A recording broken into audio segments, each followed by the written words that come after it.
¿Cómo están, amigas y amigos? Bienvenidas y bienvenidos a entrevistas aquí en www.las7.cl, señal de televisión online. Desde Talca para el mundo, recorriendo las distintas regiones. Hace unos días tuvimos la oportunidad de estar transmitiendo el Festival Nacional de la Tonada, una nueva versión que se efectuó en el Teatro Regional del Maule, justamente donde estamos nosotros a esta hora ubicados. Y un personaje que es un cantor popular, folclorista, investigador, ha sido animador, bueno, de hecho está animando el festival, animador de radio, actor, conductor de televisión, ha hecho muchas cosas en su vida. Si las contara todas nos faltaría tiempo y espacio en el disco duro, pero ya está con nosotros Francisco Cheo Burgos, animador del Festival de la Tonada, para conversar con nosotros del festival y otras cosas más. Francisco, un gusto saludarte, ¿cómo estás? Bien, bien, Juan Carlos, aquí esperando que me preguntes y me preguntes cosas. Yo estoy dispuesto. Qué bueno. Francisco, ¿cómo estuvo la experiencia de una nueva versión del Festival de la Tonada? Tú lo has animado por varios años, desde cuando el teatro era solamente el armatoste del teatro, cuando llovía más adentro que afuera, o cuando estaban todos en la chincana después del festival. Era el Teatro Municipal de Talca. El Teatro Municipal. El elefante blanco de Talca. El que nunca se iba a reinaugurar. Claro. Ahí empezamos a hacer este Festival de la Tonada. Tiene ya 15 años, de los cuales yo llevo en la conducción de este festival 13. El primer animador fue un conocido hombre de radio, actual concejal, muy amigo suyo, Luis Sebastián Bielma. Este fue el primero. Pero tenemos una anécdota con él, ¿eh? ¿Sí? Claro, él estaba animando el festival y la noche final apareció de frac. Ah, ya. Festival Nacional de la Tonada, vestido de frac, inmaculado. Hasta ahí llegó nomás.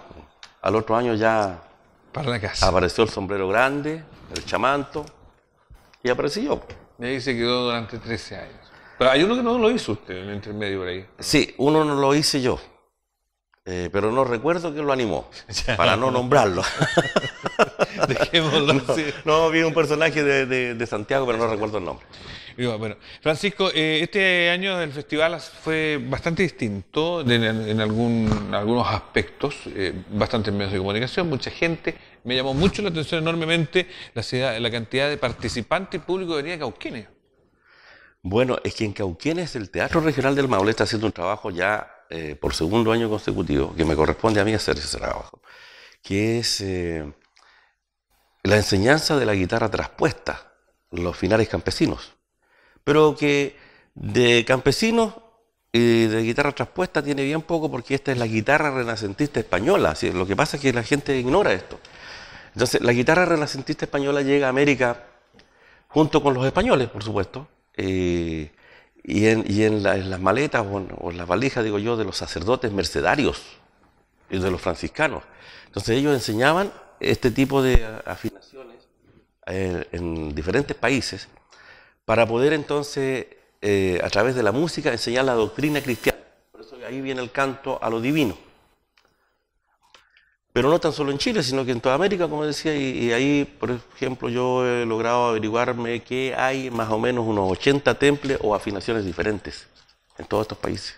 Bueno, de hecho, ese día escuchábamos la tercera alta, que es la más popular, claro, que nosotros tenemos, las famosas cantoras del campo. Bueno, eso precisamente lo estamos rescatando con los talleres que realizamos a través del Teatro Regional del Maule y con aportes del CORE, para poder volver a ese campo que está prácticamente olvidado, la cantora campesina. Y bueno, y ahí tenemos resultados que ya aparecieron, como las golondrinas de Cauquenes, y que trajeron bastante público también. Y eso fue bastante bueno. Esta experiencia de este festival también, bueno, aparte que nosotros lo transmitimos a otras partes del mundo, de hecho hubo gente que me entregaba mensajes, que sé que estaban viendo, el festival en sí.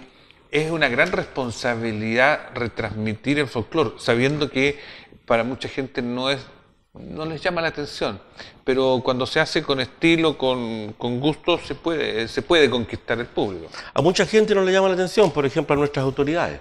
Hay que decir las cosas como son. Usted sabe que yo soy un poco desenfrenado, pero aquí podemos decir todo. A la mayoría de las autoridades no le interesa el folclore, al comercio en general no le interesa el folclore porque dice que no vende. Pero si nos vamos a la masa popular, es masivo el fervor por el folclore. Según las estadísticas de... ¿Pero qué pasa con las autoridades? ¿No fueron invitadas o porque simplemente No vienen. No vienen. No, pero si hay términos...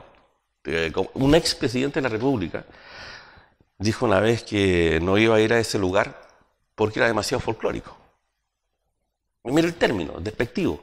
Y el folclore es la sabiduría del pueblo. El folclore es la gastronomía típica, el folclore es la arquitectura tradicional, el folclore son los oficios, el folclore no es tan solo la música y la danza, el folclore está en todos nosotros. Entonces, simplemente no quieren venir nomás. No, porque ignoran lo que significa folclore. Exactamente. El folclore es antes que la historia. El folclore son los mitos, son las leyendas, las adivinanzas.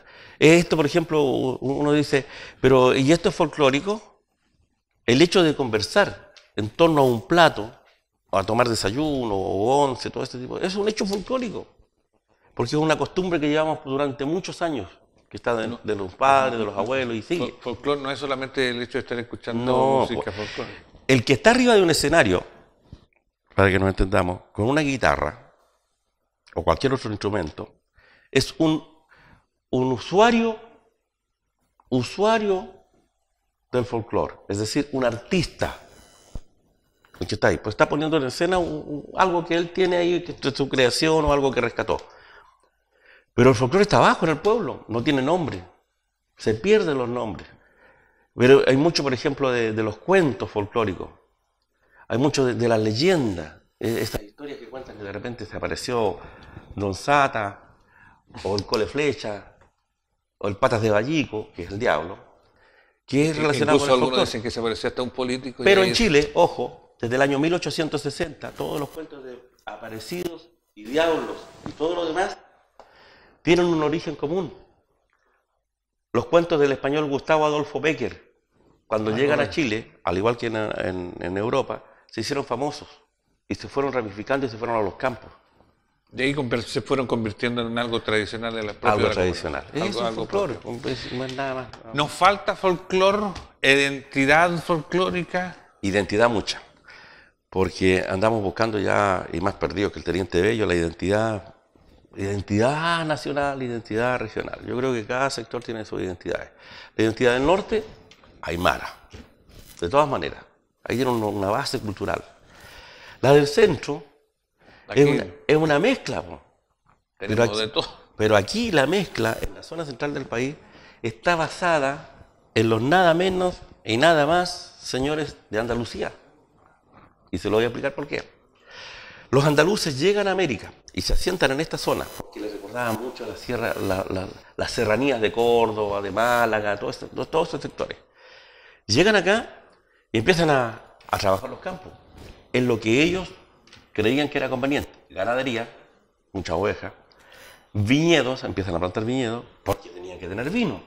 Porque usted sabe que el andaluz, cualquier semejanza con el guaso me la dice. Es palmero. El andaluz es bueno para el zapateo. El zapato de guaso es exactamente lo que usa el zapato español. El español. La chaqueta cordobesa es la misma del guaso. El sombrero cordobés es el mismo del guaso. Los pantalones. Yo creo que hasta los calzoncillos. Pero, en fin, si trae uno de Guadalhorce, de España hacia acá, un español se va convertido en guaso allá. Exactamente. Vestido igual. Francisco, toda esta experiencia del mundo del folclore, que a nosotros tanto nos falta reconocer y salvar un poco nuestra propia historia, porque hay tanta historia que tiene nuestra propia comuna, Talca, la región del Maule, es muy rica en cosas tradicionales que muchas veces se ha ido perdiendo. Te voy a llevar a la muerte de Chancho, que fue una experiencia que se hace, ¿no es cierto?, habitualmente en el campo y que se ha traído a la ciudad y que se ha convertido en una fiesta costumbrista en nuestra ciudad. ¿Tú estás de acuerdo en eso? No, pues, no, porque no es una fiesta costumbrista. Desde el momento en que no hay chancho, o sea, el chancho está muerto según ellos, pero hay que ver el proceso del chancho. Es toda una fiesta en torno a la muerte de un animal que permite la subsistencia de una familia. Se crían los chanchitos durante un periodo largo, se engordan y de ahí la familia saca la grasa para el año, tiene la carne y el arrollado y las fritas y todo ese tipo, y eso se hace todo en familia. Bueno, y ya es una fiesta. Pero si usted lo trae a la ciudad, le damos el nombre solamente, Y estamos en stand, con gastronomía ya un poquito más elevada, que me parece bien, pero no es costumbrista. El costumbrismo es otro. Se aprovechan, sí, de la palabra costumbrista para recaudar fondos y con otros beneficios. La trilla, la yegua suelta. La verdad que la trilla yegua suelta no existe ya porque lo que trillan es pura paja nomás. Ya Porque no, tampoco es costumbrista. Es un remedio, son todos remedios para llamar la atención, para atraer turistas a los lugares. Pero las trillas a yegua suelta se hacían con trigo de verdad. Se desataba la gavilla en la era y era toda una fiesta y una tradición. ¿Qué pasa con el proyecto Maule Profundo? Ah, pero Maule Profundo es otra cosa. Precisamente como su nombre lo indica, Maule Profundo se dedica a la investigación de los diferentes sectores que tenemos en la región del Maule. ¿Ya? Porque no sacamos nada con ir a investigar a la región del Biobío o nos vamos para el norte. Sería En re nuestra fácil. región. Nuestra región. Nuestra región tiene 30 comunas. Cada una de esas comunas tiene un hito muy importante en el aspecto cultural y también tiene bolsones culturales. Por ejemplo, la comuna de Pencahue, su música y su gastronomía es muy diferente a la de San Clemente. Correcto. Y no están tan retirados. Diferente a la de Sausal, diferente a los de Curepto, diferente a Curicó, diferente a Villalegre. Porque en esos lugares han existido siempre estos polos culturales con gente que viene muchas veces del extranjero, se ha mezclado con los autóctonos y han nacido otro tipo de costumbres. Similares pero no iguales. Pero ¿en qué consiste? ¿Ustedes recopilan toda esta información? ¿Cómo la van a juntar? ¿La van a mostrar? ¿Se la van a entregar a los medios? ¿Va a ser un documental, una película? No. ¿Cómo va a llegar a la gente? Bueno, nosotros vamos al lugar, vamos a tomar, por ejemplo, Pencahue. ¿Ya? Medimos Pencahue. Cuando digo medimos Pencahue, lo medimos... hay una persona que es un geomensor que mide La población, la densidad claro, las poblacional. distintas distancias del pueblo, y nos vamos a basar como parte de sus inicios y lo que falta, lo que se cayó o se terminó, porque la familia se acabó la casa, se acabó todo eso, y reconstruimos la historia de esa familia en base a los más cercanos. Correcto. Trabajamos mucho con la gente de la tercera edad porque son ¿cómo es la palabra? Se me va en este momento. Ellos son verdaderas bibliotecas vivientes, digámoslo así, porque Un archivo que está ahí. es un archivo, porque resulta que ellos, una persona de 80 años, nos va a hablar perfectamente de sus padres, Y de lo que se cómo vive en la vestían, historia, claro. cómo eran, si eran severos o no eran severos, qué nivel de educación, en fin, todo. Y muchos se acuerdan de sus abuelos. Entonces, 80, después, otros 80 más, ya llegamos 160 años atrás. Exactamente. ¿Y esa información va a ser recopilada entonces? Eso ya lo estamos haciendo, estamos reconstruyendo la memoria ¿Ya? de Maule en muchos aspectos y la vamos a seguir reconstruyendo. Y eso se va a entregar después en forma de documentales, fotografías, libros, que también estamos basándonos en todo eso, y lo que en página web también. Y bueno, y a través de este medio, si ustedes nos permiten, también vamos a... Por supuesto que sí, de todas maneras, porque nosotros somos, como decimos, más información, más cultura y más entretención. Hay algo que se me escapaba y que es muy importante que lo recordemos. Aquí aún se usa mucho el lenguaje arcaico español. ¿Ya? El agora, el después. Esos, por ejemplo, muchos dicen pero, oiga un pero. Y resulta que uno dice, ¿qué quiere decir eso? Un pero, antiguamente en el español arcaico se escribía así, Don Pero de Manríquez. No era Don Pedro de Manríquez. Después el pero se transformó en Pedro. Y aún así, acá en estos rincones, cuando hablan de los Pedros, dicen, hola, un pero. Sigue el lenguaje. Entonces estamos rescatando también el vocabulario antiguo que está vigente en el 2012. Español arcaico, desaparecido ya prácticamente en muchos lugares, acá en estos bolsones culturales lo encontramos. Francisco, un gusto en conversar, volver a reencontrarnos después de un largo tiempo que no los habíamos visto por ahí. Así que los medios nos volvieron a juntar aquí en los festivales de Tonada. Así que, Y los festivales. y los festivales.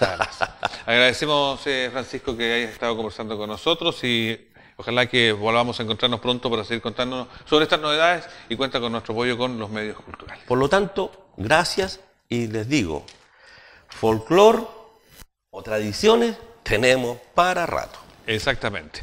Nosotros seguimos en nuestra programación. Somos www.la7.cl, señal de televisión online.